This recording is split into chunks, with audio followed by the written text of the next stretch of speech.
seems like every time you're asked a question, it's Anderson Silva involved. Do you think with this fight, one of the great fights of the year against a really good fighter, that maybe you finally put the Anderson Silva, thing behind you, and that you're going to be able to live on, being a great fighter yourself and not who you beat in the past? I don't know about that. And I don't mind having Anderson Silva attached to me as long as it does, because he's the greatest of all time. So the more I'm winning and the more people are talking about me beating him, I have no problem keeping him in the picture. He deserves it. Seemed like you were pretty fatigued going down the stretch. I mean, did you have any doubt in the in the fifth round there that, hey, I'm going to take this thing? And it seemed like a couple times Lyoto hurt you with some of those punches and kicks he was throwing. You had a pretty gnarly thing under your rib cage there. I don't use the word gnarly, but it was awesome or gross. Hey, what's wrong with gnarly, bro? Sorry. Say favor, no. California kid. But I don't know. I don't think he definitely hit me with some good shots. But I think just my hard work and every day and just sparring, just moving forward no matter what I get hit with, paid off in the fourth and fifth round. So kickboxing was a big part of it tonight. You started out really working the low kicks, that sort of thing. Talk about what the strategy was and why you thought that would work versus relying more on the wrestling from the beginning. This is MMA, so if I just went in there and told myself, all right, I have to get the takedown, I'm losing the fight, I think I'd definitely be in some trouble. So thanks to Ray Longo, I'm definitely confident standing, and kicks were definitely going to be a part of the game. And it kind of sucked that in the first round I hit him with either on his elbow or his knee, checked it really good, and my foot was killing me moving forward. So my kicks definitely slowed down. I wasn't kicking as much. Yeah. I don't know if I answered the question, to be honest. You did. I appreciate it. Thank you. And obviously, with being July 4th, the American flag's kind of become your signature in and out of the cage. But I had heard that there was actually a special story behind the flag you were carrying tonight. Was there something with that? Yeah, it was pretty cool. One of these guys from my hometown in Baldwin, he's in the military, and him and his group of, what do you call the group of guys that are together? Is that platoon or what is that? What is that called? Yeah. Okay. Yeah. So his platoon, I guess, they went out and they brought a flag with them to through the war and stuff like that. And they said the one thing that would give them peace, during when they were going through tough times, they'd put on one of my fights. So then they honored me with this flag. They put all their names on it. And it was a flag that they carried in war with them. And so now I carried it out tonight.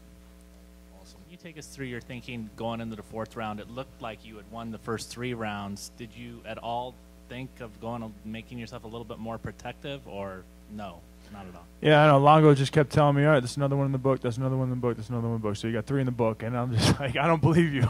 I was like, I can't. I gotta just keep moving forward, and I gotta keep working, because I've seen too many decisions, go the wrong way, and so I just tried to stay focused on trying to break him, just be in his face and keep the pressure on.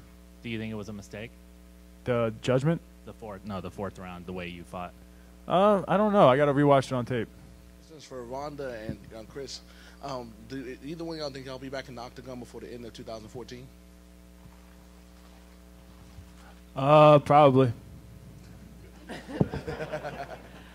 I'd like to fight again for the New Year's card. I had good luck on that one. Me too. We'll stick together. Okay. Me and her stick together. Yeah, we we'll have good luck when we're on the same card together. So. Cheers. So y'all want a 5-month break then? What? Would that mean you be wanting a 5-month break since you want me fighting until December? 5 months of training, or a break? A break until you I fight until December. I only train. I don't know what a break is. I'm so tough. My question is for Chris. Chris, was your inexperience in the championship rounds the cause of the dip in rounds 4 and 5, or do you just feel something else led to that? I don't know. I got to rewatch the tape. So if you're saying, a dip in 4th and 5th, I got to look at it again. I think I won the 5th though, right? Yeah, okay. But okay, I'll go with you on that. Whatever. It's all good. Can you take us through the last 30 seconds when he came after you with everything he had?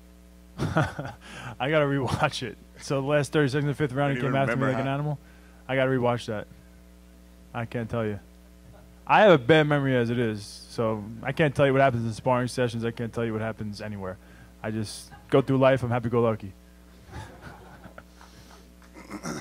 I've got a question for you, Chris, over here. Congratulations. That was obviously an amazing performance for you. But before the fight, I'd heard some rumblings that maybe you didn't have a great camp. There were some changes in the coaching staff. I just wondered if you could talk about that and let people know whether or not it, in fact, was maybe not the greatest camp for you. Yeah, to be honest, it was. I think it was probably my worst camp ever. But you know, we got the job done.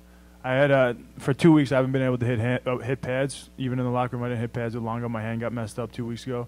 Had to go to the doctor to make sure it wasn't broken. It was just ligament issues.